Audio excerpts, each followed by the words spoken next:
semua, perkenalkan kami dari kelompok 4. Di sini kami akan menjelaskan bab 29, yaitu tentang krisis keuangan, stabilisasi, dan defisit. Sebelum itu, perkenalkan nama saya Zaskia Putri dengan 3 nomor NPM terakhir 089. Sebelum memasuki ke subbab yang selanjutnya, saya akan menjelaskan terlebih dahulu apa itu saham, apa itu obligasi, dan bagaimana cara menentukan harga saham. Pertama-tama saya akan menjelaskan apa itu obligasi. Obligasi sendiri adalah surat utang jangka panjang yang diterbitkan oleh pemerintah atau perusahaan untuk mengumpulkan dana. Jika kita membeli obligasi, kita akan mendapatkan keuntungannya saat pembayaran bunga atau kupon saat jatuh tempo. Nah, kalau saham sendiri adalah surat berharga yang menunjukkan sebagian kepemilikan dari perusahaan. Seperti yang kita tahu, pembelian saham di Indonesia sudah diatur oleh Bursa Efek Indonesia, yaitu 1 lot. 1 lot sama dengan 100 lembar saham. Misalkan, pada saat ini harga saham BCA adalah 8.000 per lembar. 8.000 dikali 100 sama dengan 800.000. Jadi, harga 1 lot saham BCA yaitu 800.000. Nah, jika kita sudah menanamkan saham pada suatu perusahaan, kita akan mendapatkan keuntungan. Salah satu keuntungannya adalah keuntungan modal. Keuntungan modal sendiri adalah keuntungan yang kita dapatkan jika pada suatu saat nanti harga saham itu akan naik. Misal tadi contoh harga 1 lembarnya 8.000, di kemudian hari menjadi 8.500. Kemudian, selain keuntungan modal, kita juga bisa mendapatkan keuntungan jika perusahaan memberikan dividen kepada kita. Dividen sendiri adalah jika perusahaan memberikan sebagian persen dari laba mereka. Selanjutnya adalah menentukan harga saham. Seperti yang kita bahas tadi, pemegang saham akan mengharapkan perusahaan memberikan mereka dividen, entah saat ini atau di masa yang akan mendatang. Seperti Microsoft yang baru memberikan dividennya pada tahun 2003 dan Apple pada tahun 2012. Ketika investor membeli obligasi, obligasi itu akan hadir dalam kupon tetap. Tetapi jika investor membeli saham, mereka dapat melihat dividen di masa kini atau di masa lalu, tetapi mereka tidak dapat memastikan bahwa dividen di masa depan akan sama dengan sekarang. Dividen akan diputuskan oleh direksi perusahaan setiap tahunnya, dan jika di masa-masa sulit, direksi dapat memutuskan untuk mengurangi dividen atau bahkan menghilangkan dividen. Jadi, pembayaran dividen itu memiliki resiko, dan resiko tersebut akan memengaruhi harga saham. Perkenalkan, nama saya Gania Taskia Hamdani dengan 3 NPM terakhir 129. Baik, selanjutnya saya akan menjelaskan tentang pasar saham Amerika Serikat sejak 1948. Investor biasanya mengikuti indeks saham untuk melihat kinerja pasar secara keseluruhan. Di Amerika Serikat sendiri ada 3 indeks yang sering digunakan. Yang pertama ada Dow Jones Industrial Average, indeks yang berisi 30 perusahaan besar yang diperdagangkan. Contohnya itu ada Apple, Microsoft, dan Coca-Cola. Ini indeks tertua dan sering jadi patokan di berita ekonomi. Tapi karena cuma ada 30 perusahaan, gambarnya belum sepenuhnya mewakili seluruh ekonomi. Yang kedua ada Nasdaq Composite, yaitu indeks yang berisi sekitar 5.000 perusahaan, kebanyakan di bidang teknologi.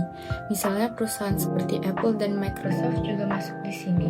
Cocok untuk melihat perkembangan sektor teknologi di Amerika Serikat. Dan yang terakhir ada S&P 500. Indeks ini mencakup 500 perusahaan terbesar di Amerika berdasarkan nilai pasarnya. Indeks ini dianggap yang paling baik karena mencakup perusahaan dengan nilai pasar total yang mendekati nilai pasar dari semua perusahaan dalam perekonomian. Pada slide selanjutnya ada Praga 29.1 yang menunjukkan indeks harga saham S&P 500 antara tahun 1995 sampai dengan 2000. Indeks S&P 500 naik sebesar 226%. Bisa dilihat dari grafik, garisnya naik tajam di sekitar akhir 1990-an. Itu menunjukkan masa di mana harga saham melonjak sangat tinggi. Yang menarik, kenaikan ini bukan karena suku bunga rendah. Dugaannya, harga saham yang melonjak disebabkan oleh banyak orang yang optimis dengan perusahaan internet baru. Setelah tahun 2000, garisnya sempat turun tajam, itu saat gelembung pecah, dan banyak perusahaan bangkrut. Lalu naik lagi menjelang 2007 sebelum krisis keuangan, dan terus tumbuh sampai 2017. Pada Praga 29.2 menunjukkan rasio laba perusahaan setelah pajak terhadap GDP. Pada akhir 1990-an, rasio ini meningkat pesat.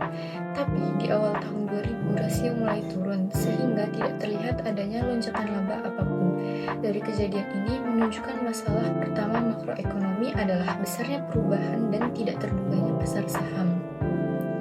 Selanjutnya kita akan membahas seri volatilitas kedua, yaitu harga perumahan bisa dilihat pada Praga 29.3, yaitu rasio indeks harga perumahan terhadap deflator GDP. Kalau rasio ini naik, artinya harga rumah meningkat lebih cepat daripada tingkat harga secara keseluruhan. Begitupun sebaliknya ketika rasio turun.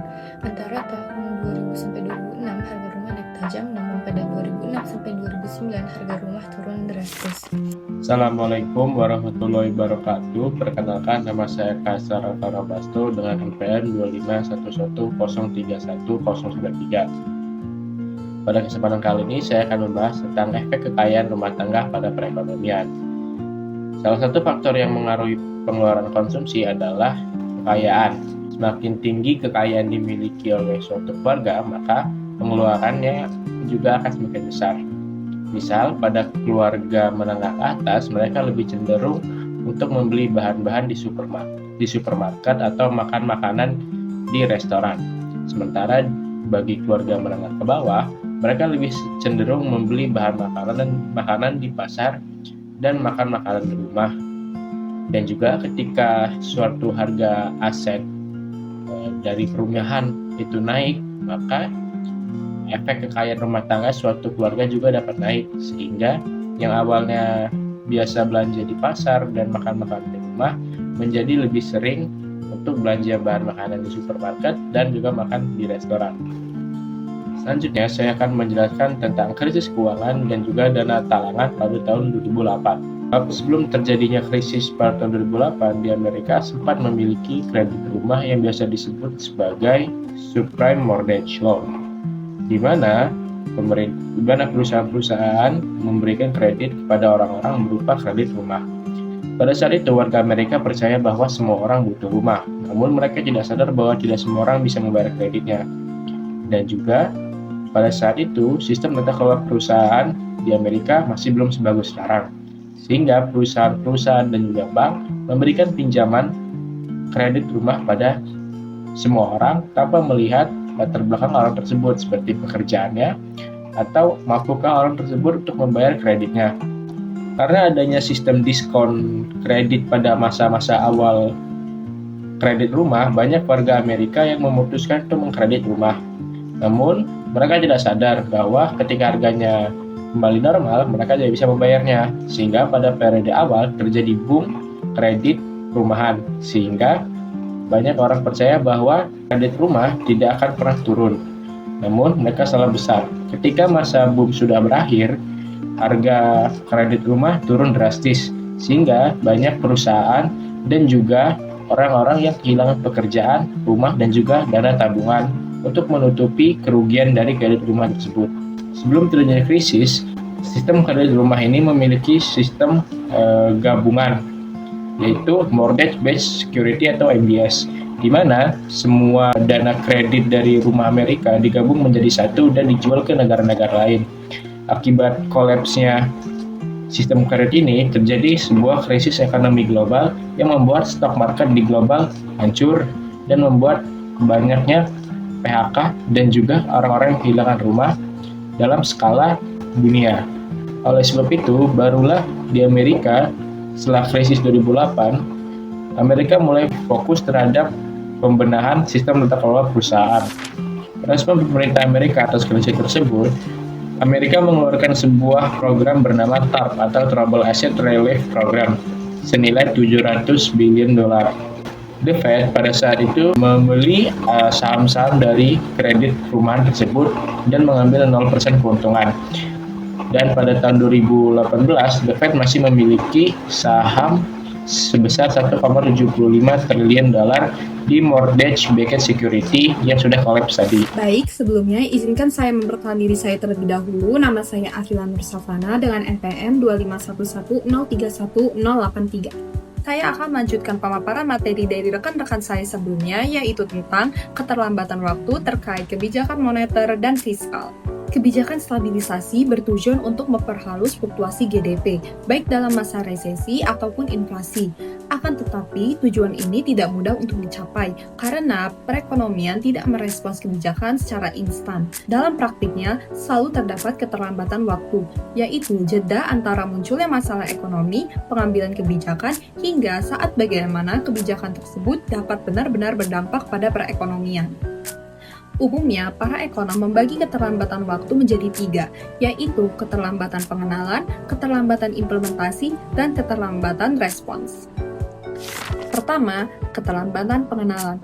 Keterlambatan pengenalan bisa terjadi karena para ekonom membutuhkan waktu untuk menyadari dan mengenali apakah perekonomian sedang mengalami resesi atau inflasi. Hal ini bisa terjadi karena adanya keterbatasan data yang tersedia secara real time. Data-data tersebut bisa berupa pertumbuhan GDP, tingkat inflasi, tingkat pengangguran, dan sebagainya.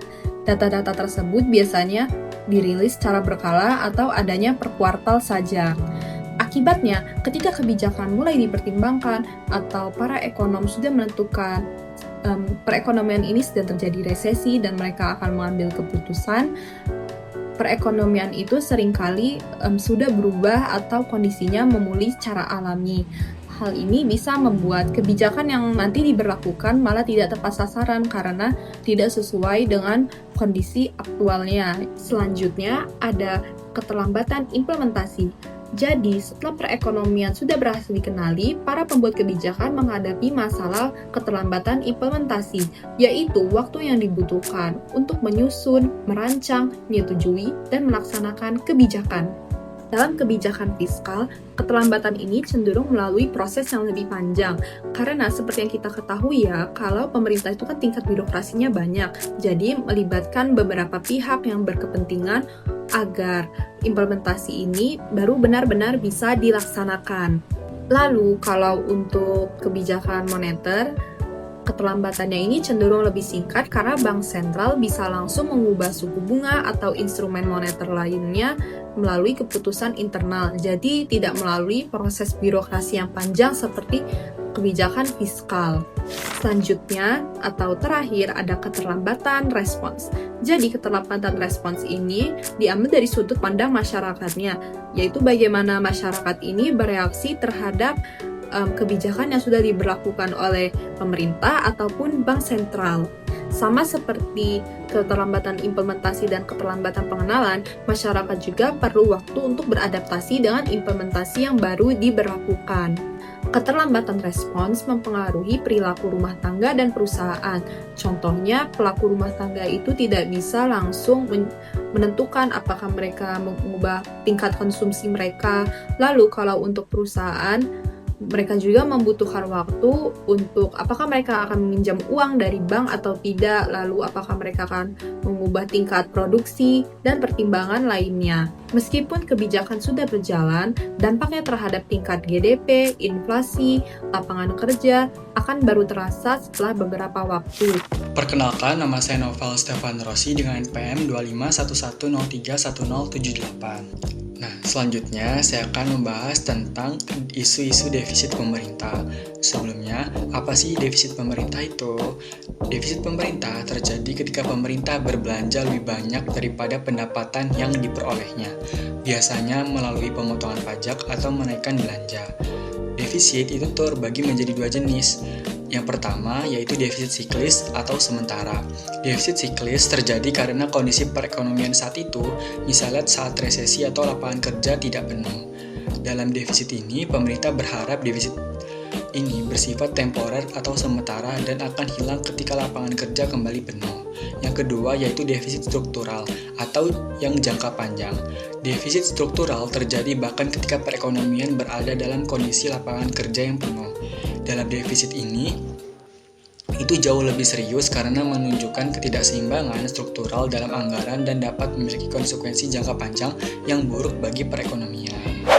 Nah, bisa kita lihat dalam Praga 24.6 dalam bab sebelumnya yang sudah kita pelajari bahwa Praga 24.6 ini menunjukkan defisit pemerintah Amerika Serikat sebagai persentase GDP naik cepat awal di tahun 2008. Pada tahun 2009, persentase defisit sebagai persentase GDP adalah sekitar 9%. Angka ini sangat besar, tetapi sebagian besarnya bersifat siklis akibat resesi yang tajam. Sebelumnya, di tahun 2005 sampai 2007, terdapat kondisi lapangan kerja yang bisa kita anggap penuh dan selama periode ini defisitnya adalah sekitar 2% dari GDP yang dapat kita anggap sebagai defisit struktural karena terjadi dalam periode lapangan kerja yang penuh. Nah, pada akhir tahun 2017, dengan perekonomian berada dalam kondisi lapangan kerja penuh, defisitnya adalah 3,7% dari GDP. Pada titik itu, defisit hampir seluruhnya bersifat struktural. Nah, selanjutnya defisit yang besar mulai terjadi pada tahun 2008 yang menyebabkan peningkatan rasio utang pemerintah terhadap GDP. Nah, dalam Praga 24.7 di bab 24 ini menunjukkan bahwa rasio itu memuncak pada akhir tahun 2012 yang mencapai sekitar 70%. Nah, angka ini naik dari sekitar 46% di tahun 2007. Karena itu, sejak tahun 2012, rasio itu tetap tinggi dan mengakibatkan pada akhir tahun 2017 angkanya sekitar 69%. Nah, karena hutang yang besar pada tahun itu, muncullah kekhawatiran utama yang terjadi pada investor. Nah, dalam hal ini, investor pada akhirnya akan mulai khawatir tentang kemampuan negara untuk membayar hutang atau obligasi tersebut. Hal ini dapat meningkatkan tiket bunga yang harus dibayar negara, memaksa pemerintah untuk memotong belanja secara drastis atau menaikkan pajak, serta menghasilkan efek negatif yang besar terhadap perekonomian secara keseluruhan. Nah, karena kekhawatiran tadi, muncullah upaya pengelolaan defisit yang dilakukan oleh Amerika Serikat. Nah, Amerika Serikat menanggapi defisit yang besar pada tahun 1980-an dengan mengesahkan sebuah kongres, yaitu Undang-Undang Gramm-Bragman-Hollins atau GRH pada tahun 1986. Tujuan dari dibentuknya GRH ini itu untuk menentukan target menurunkan defisit dalam jumlah tertentu setiap tahun. Tujuannya adalah menargetkan penurunan defisit sebesar 36 miliar US dollar per tahun antara tahun 1987 dan 1991 dengan target akhir defisit mencapai 0 untuk tahun fiskal 1991.